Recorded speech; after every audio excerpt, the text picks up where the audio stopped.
formal organization structure. So that is about informal. We already discussed it once or twice, but just formal is a planned one, informal comes on its own, and there is no kind of agreement, commitment. Tomorrow you sell your bullet, you are out of the club. You are into ice cream lovers club, you decided you have tonsils, you don't want to eat ice cream, or you're dieting from now on, you're out of that group. So there is no, hard feelings that this person cheated, those nara, nothing like that. Okay, fine. So very flexible, and it works through people. No need of any office. Where is bullet lovers club office? Where is shero shairi club office? Nothing like that. Okay, so that is informal and formal. And we had seen tall and flat structures.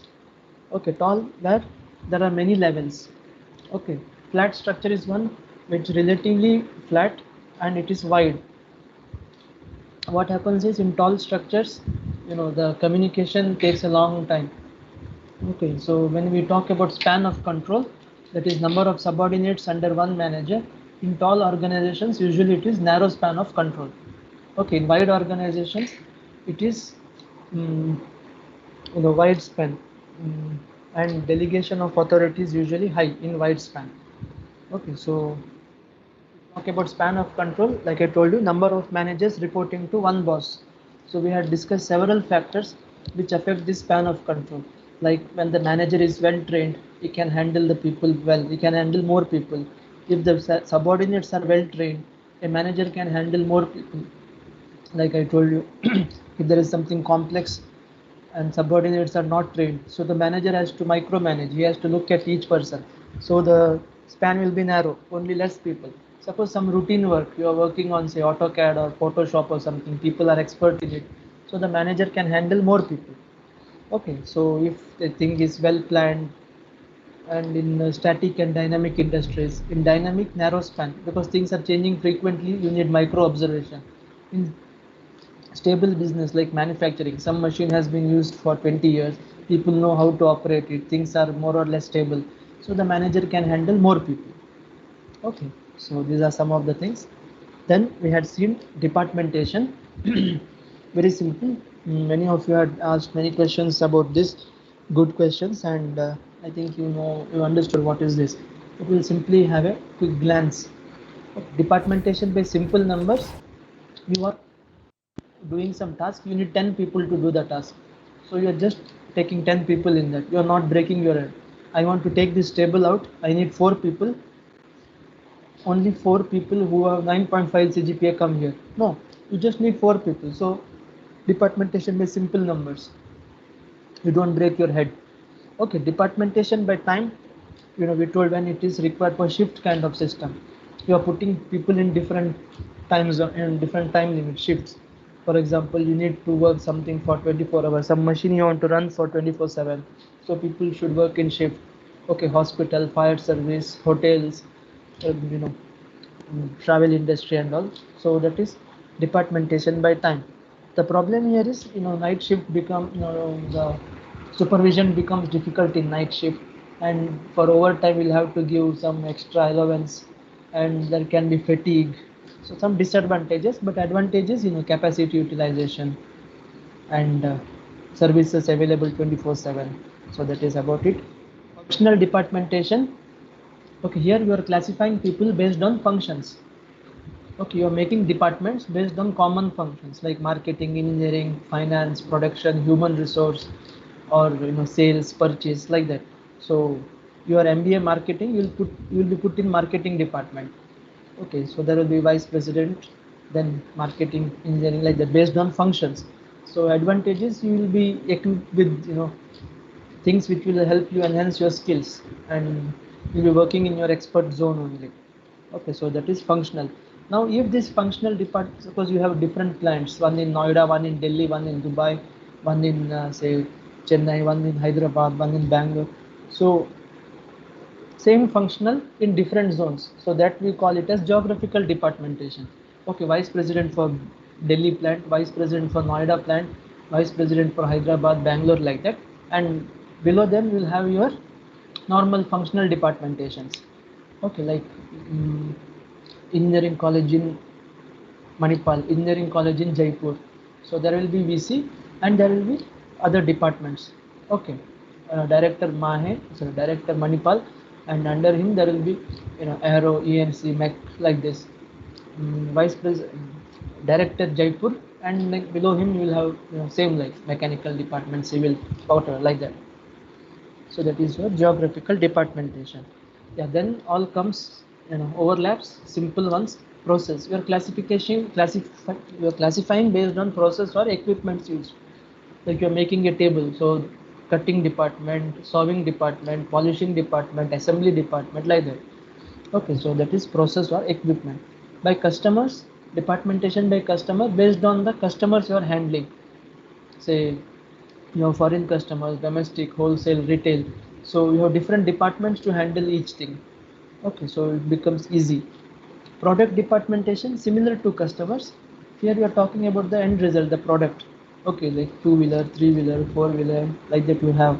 Or if you talk about a firm which has different products, say you go to SBI, so home loan department, education loan in some place, personal loan in another place, account opening in another place, account details changing in another place, and you want to do internet banking, another counter, like that. So different departments depending on the products you are going to handle. Then comes the metric structure. This is an overlap between functional and project department. Okay, it's not overlap between any other thing. It's an overlap of functional and project departmentation. Always remember this.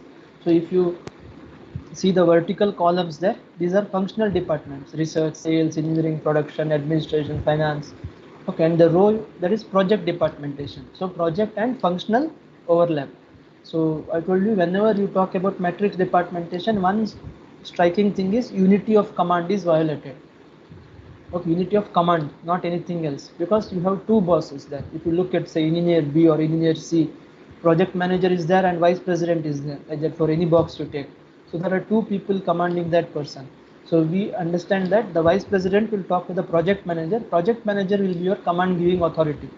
So it is crystal clear. Okay, even the two bosses, you get commands from project manager. So advantage of matrix departmentation is, pointing out any problem is easy. Any bottleneck is there, you can find out. Okay, here it is slow, we have to fasten the seat belt. And once the project is over, say railway project, it's over, so you can put in another project. Okay, railway project of Bihar is over, now railway project of UP, so you can work in that. Or a railway project is over, some road construction project, so you'll be put in another project. Okay, it's like that. So that is the advantage of matrix departmentation. And the biggest disadvantage is unity of command is violated. Okay, I take you to line and staff. Okay, I had told you, if you see the figure there and ignore the dotted lines there, the straight lines, that is line organization. Okay, that is correct departmentation given. The ones in the dotted ones are called staff organization. Okay, they are staff, they assist the line manager in decision making.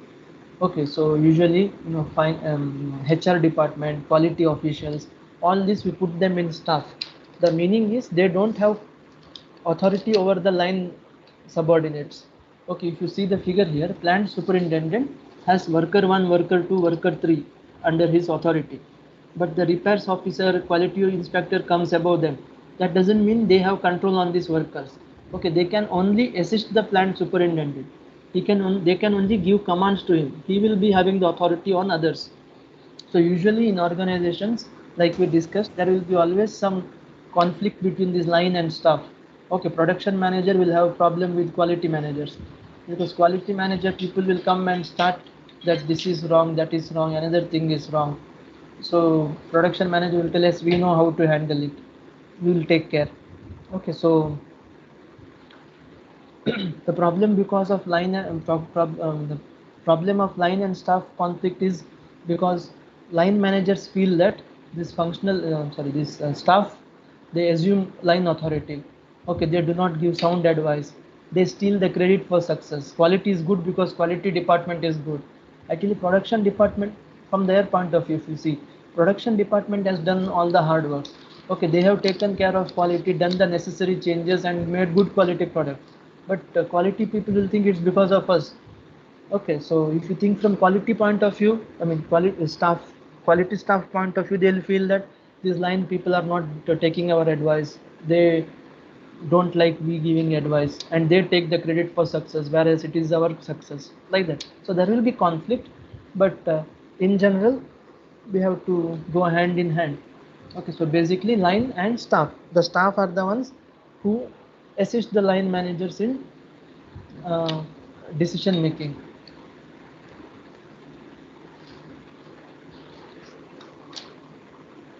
And if you see in general in organization, this staff implies a team of experts.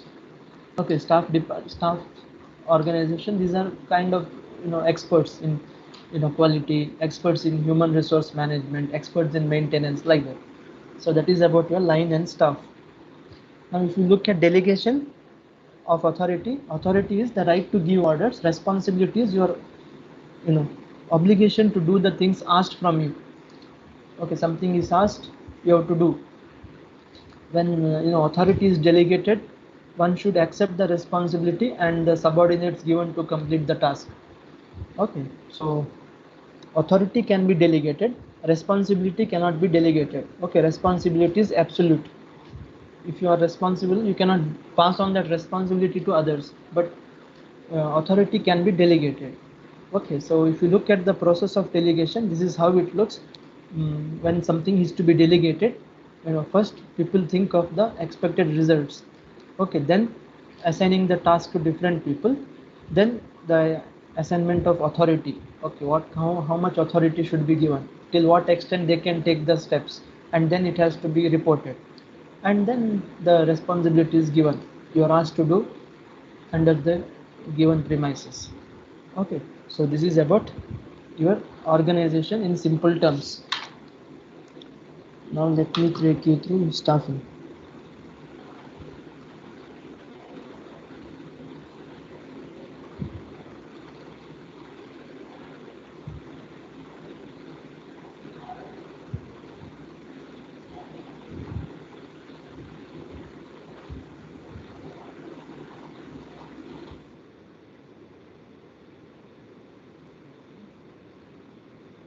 What is needed? Okay, if you look at activities of staffing, okay, it starts with planning. Okay, manpower planning. Okay, how many people we need for next project, by when it is starting, what are the skills required, and all that. Then we have the process of recruitment and selection, then training, then placing, then orientation, or we can call induction, then promotion, then appraisal. This is how it looks. Okay, we will see what it is.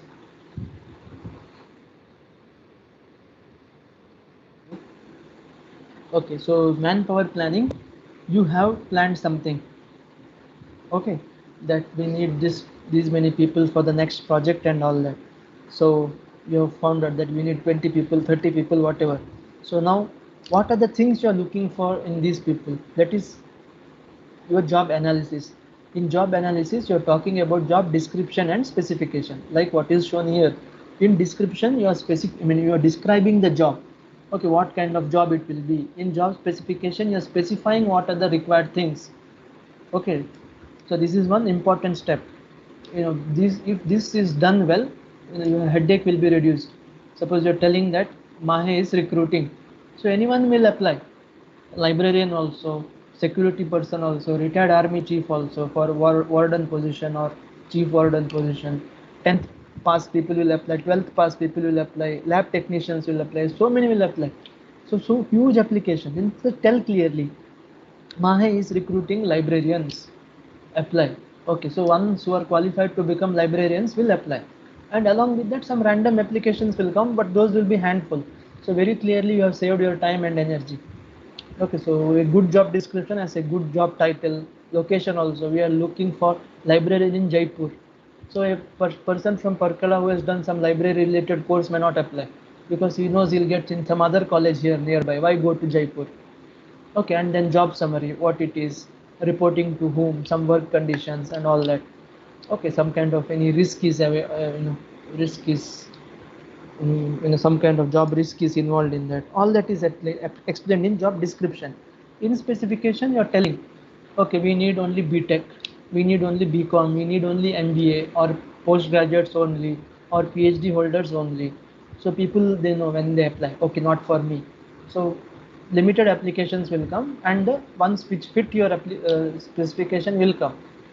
Only handful random other things will come, which is easy to segregate. If you don't tell it clearly, all may apply. Okay, so experience, what you are looking for, 2 to 3 years experience, or you want freshers, you will train them. Okay, all these things.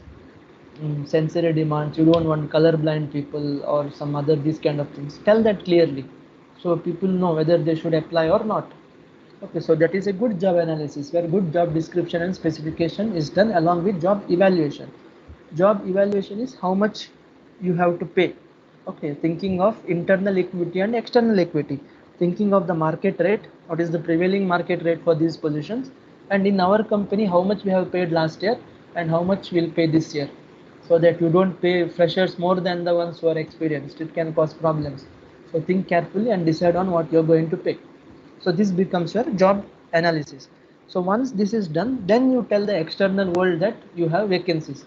So then people will apply, and then you know shortlist. So this process is recruitment. From whatever we have seen from the job analysis part to now. Okay, so this is your recruitment. So from the people, those who have come, then you do some selection test and select the people. Okay, once selection is done, then you are placing them in the project. You will be placed in our Bangalore plant in this kind of process. So that is called placement. So sometimes some vacancies arise. You did some manpower planning and you found out that we need some people for this position.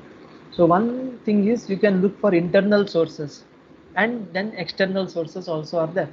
Internal sources from within organizations. Okay, like I told you, MIT director post is vacant.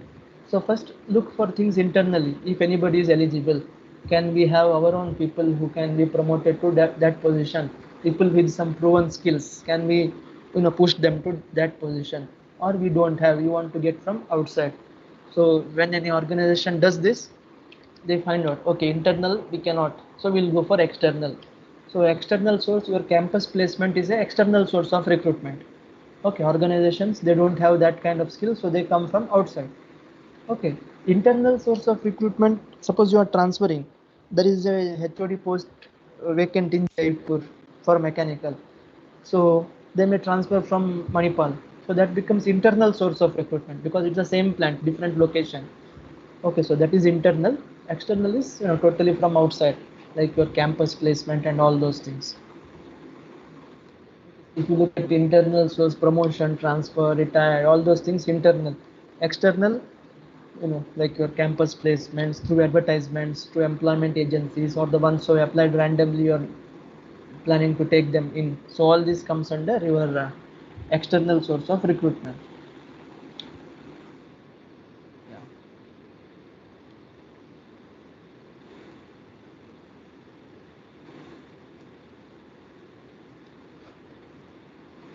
Okay, then we had seen training and induction. So training, we had seen uh, on the job training and off the job training. Okay, so basically training is equipping people with the qualities that they need at the workplace. Okay, so we looked at on the job, off the job. Okay, on the job training, you know from the everyday working settings you can be trained. It is cost effective because you need not have extra plant for that. It is basically learning by doing. Okay, it can be job rotation also. Okay, today you are in this process, after some time you're in another process, so you get a hang of everything. Okay, so that is on the job. Off the job training, like training you in some other place and then putting you at workplace. Okay, like training in a remote place. Suppose you are selected for a hotel management, you're selected for some hotel, say ITC. So they have a hotel in Kolkata also, different places. So in Manipal plant you will be trained and then you'll be put there. So this becomes off the job training. Okay, so if you look at specific examples, you know the internships that you do, the apprenticeships, all these are your on the job training. Okay, off the job, you know mm, uh, teaching you in classrooms in different locations and then putting you in the exact place. All these are off the job. Vestibule school is off the job. Vestibule school is something which is duplicated of the real situation. Like you told in workshop, there is a live kitchen where they cook for the customers, and there is a duplicate kitchen where people learn actual kitchen settings, how it is done. Okay, so from there they'll be, once they learn cooking, then they'll be taken to the exact kitchen and given some small things to cook. Okay, so that is vestibule training. And simulation is like your pilot things, you know. You cannot directly go to a flight and I cannot teach you in a flight. This is the way to fly. I'll have to teach you somewhere else. Okay, that somewhere else is simulation. Basically through computer simulation, I'll tell you how to change all those things, what is altitude and all that, how things differ, how you should operate. And once you're ready, then you're put in the real flight situation. So that is your on the job, off the job. Okay. Yeah, if you look at induction, so basically induction is, you know, telling you the rules, regulations, procedure of that organization, and, you know, inducting you at the workplace. Because you know, see, research has found that people leave the organizations in 2 to 3 months because they don't know what they have in store in the organization. Okay, what kind of, you know, things that I have here? Do I have some education policy? Do I have some other recreational activities? How to go to the offshore location? You know, I want to go out, I want to do this project. You don't, nothing has been told to you, so you are, you know, kind of lost. So good induction program will tell you all that. Okay, what we have here, what are the different things we have, what are the different projects, how we can switch from this project to another, what is the procedure to go to US plant if you want. Okay. You know, if you want to go for higher studies, is there any educational leave available, then you can come back and join. Otherwise, if you break the contract, what will happen, all those things. So that is your formal induction. So these are some of the things we saw from these two chapters. And to just recall, mm,